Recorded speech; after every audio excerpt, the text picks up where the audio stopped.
The aircraft was seen banking sharply, its wings clipping a bridge before hitting the water. In fact, some debris from the plane hit a taxi sending his driver to hospital. More than 30 people died, and more than a dozen survived the search for missing. Bodies continues what was supposed to be a routine flight turned into a nightmare. In just 3.5 minutes, a series of events unfolded, leading to a catastrophic crash in the Keelung River. The crash broke the aircraft into pieces immediately. 43 of the 58 individuals on board, including 4 crew members and 39 passengers, lost their lives. What went wrong in those 3.2 minutes? What series of events led to such a tragedy? Let's go back to that moment and understand what happened. This is the story of TransAsia Airways Flight 235. Start at will on February 4, 2015 at 10:45 a.m. local time. TransAsia Flight 235 was pushed back from the gate. The flight was heading to Kinmen, an island off the coast of Taiwan. The flight from San Airport in Taipei to Kinmen Island takes approximately 50 to 60 minutes.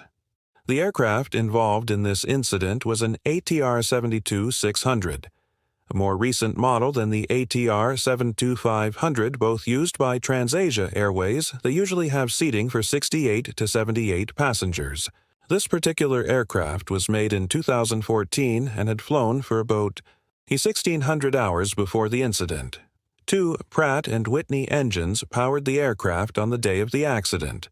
The flight crew was assigned to operate 2 return flights from Shan to Kinmen.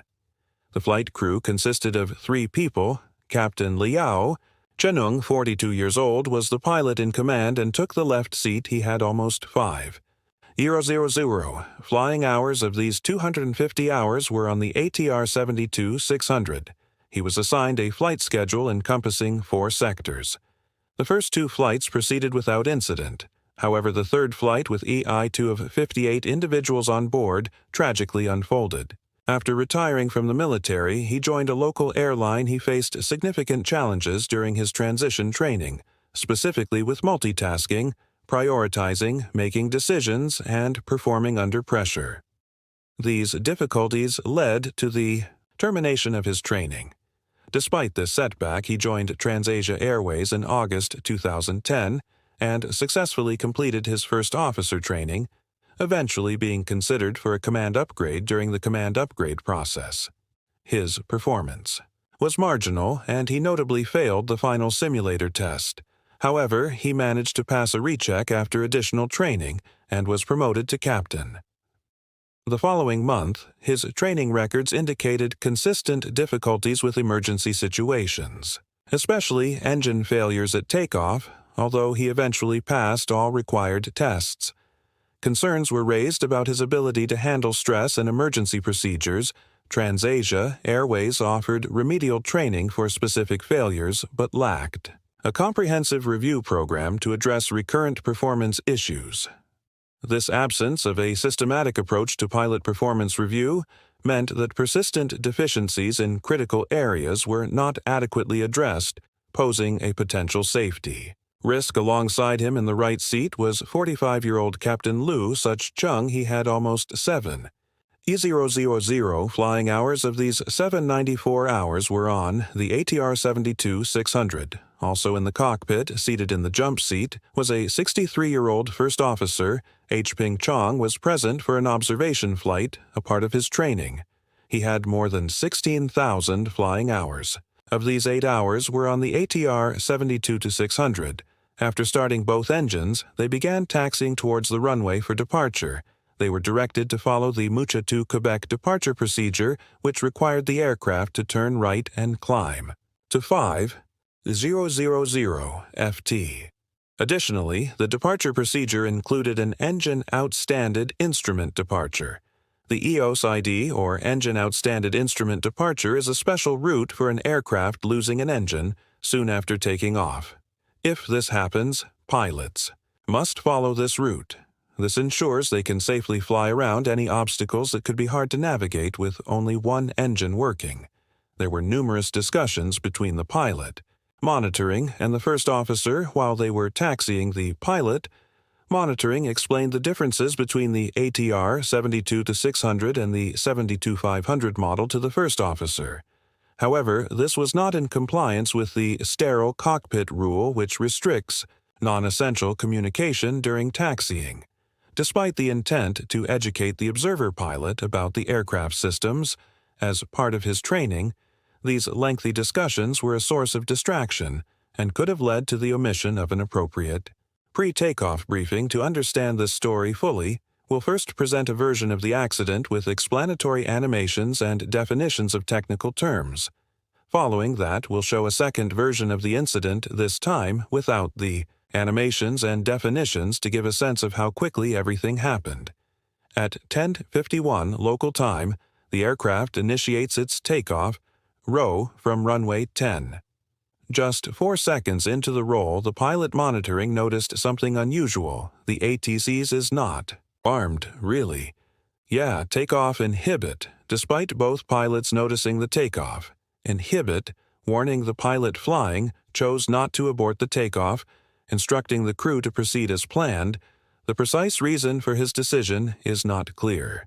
It's possible that his significant experience with the ATR 72-500, where continuing takeoff was allowed, in some situations affected his decision-making. At that moment, the ATC's, or automatic takeoff power control system, is a crucial feature in an aircraft designed to assist pilots during takeoff. Once activated, it monitors the power output of both engines. If it detects one engine losing power, indicating a potential failure, the ATCs automatically engages the auto feather unit. This unit swiftly adjusts the position of the failing engine's propellers to a feathered position that minimizes drag, a process known as auto feathering.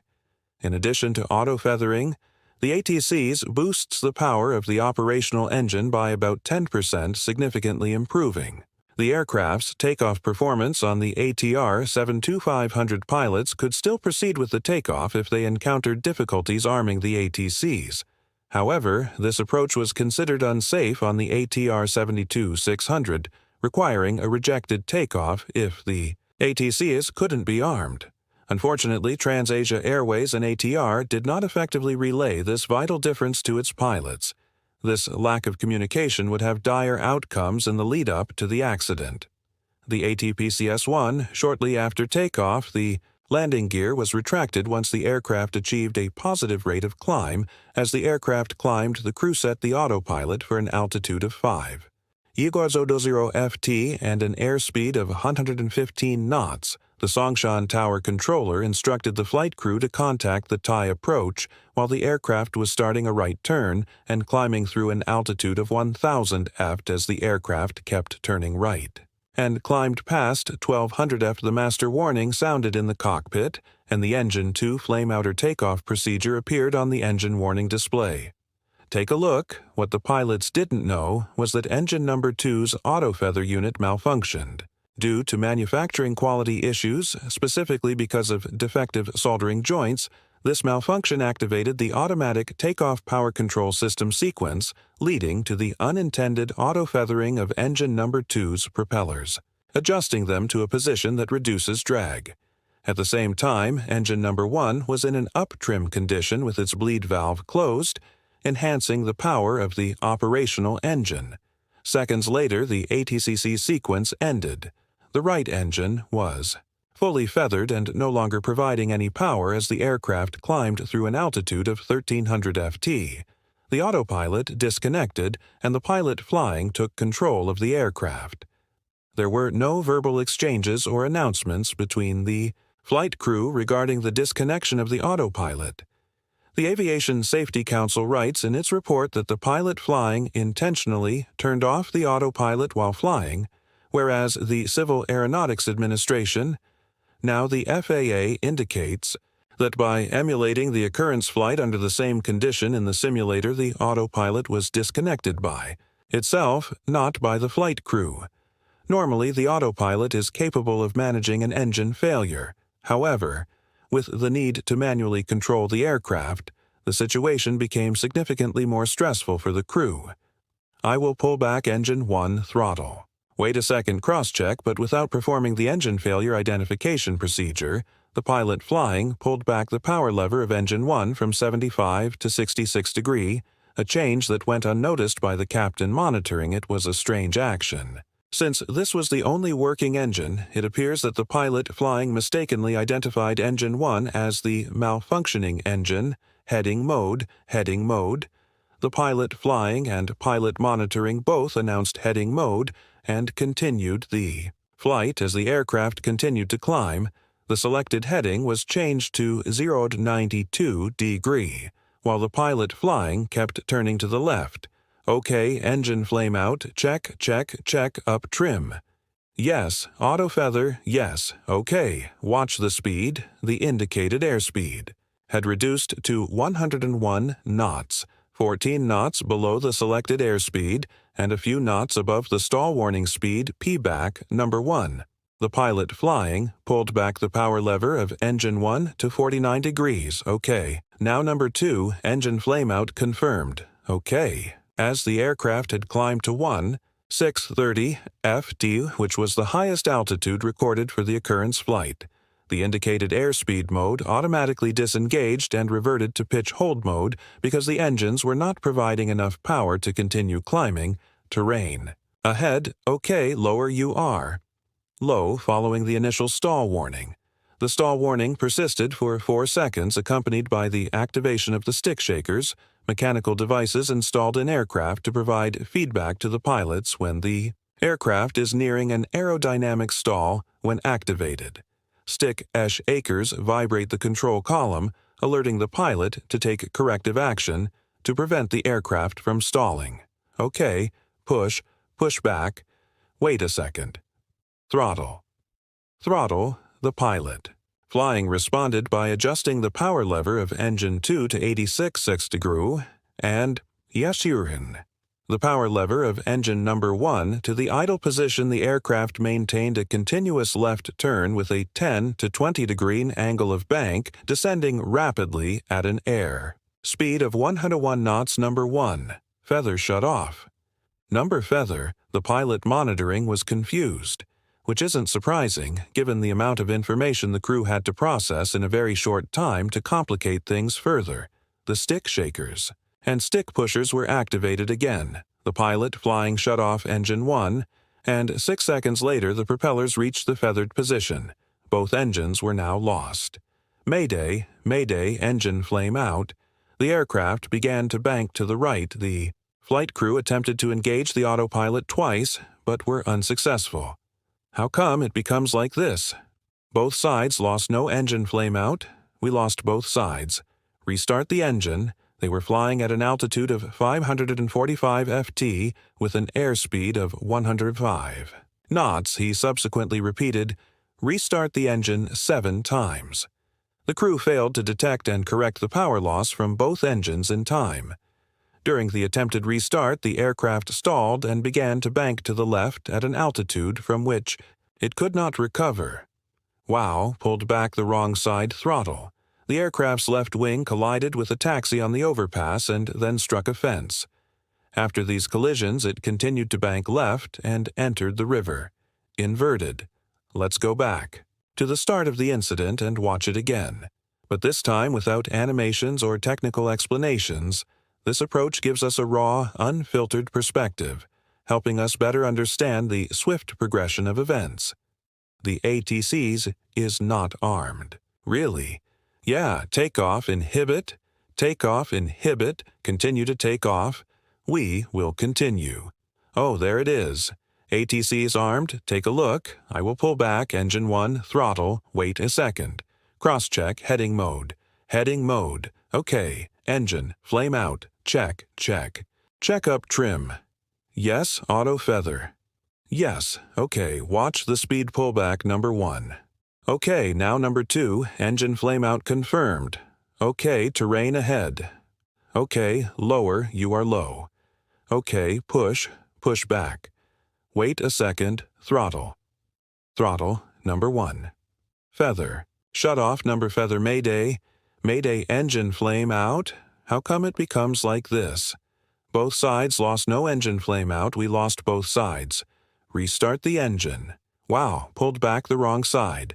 Throttle. The impact with the river caused the aircraft to break into multiple pieces, resulting in the immediate loss of 43 individuals out of the 58 people on board, including 4 crew members and 39 passengers. 13 passengers and 1 cabin crew member sustained serious injuries, while 1 passenger had minor harm. The collision with the taxi on the overpass resulted in serious injuries to the taxi driver and minor harm to the taxi's sole passenger. Despite the harrowing situation, the survivors of the crash were able to exit the aircraft. Fortunately, both the flight data recorder and the cockpit voice recorder were found intact. The accident resulted from multiple factors, one of which was a glitch in engine number 2's auto-feathering unit, which triggered uncommanded auto-feathering during takeoff. The pilot flying then mistakenly reduced power on the functioning engine number 1 and eventually shut it down. During the shutdown of engine number 1, the flight crew used non-standard processes and callouts in a noisy cockpit environment. With frequent stall warnings, this deprived the crew of an opportunity to systematically assess and review the situation, hindering their understanding that a loss of thrust had occurred on engine number 2. The loss of all engine power combined with the pitch attitude caused the aircraft's angle of attack to reach the stall warning threshold. Ultimately, the aircraft entered a stall from which the crew was unable to recover. This crash marked the airline's second fatal accident within a year following the events of Flight 222 and Flight 235. TransAsia Airways ultimately ceased operations and filed for bankruptcy.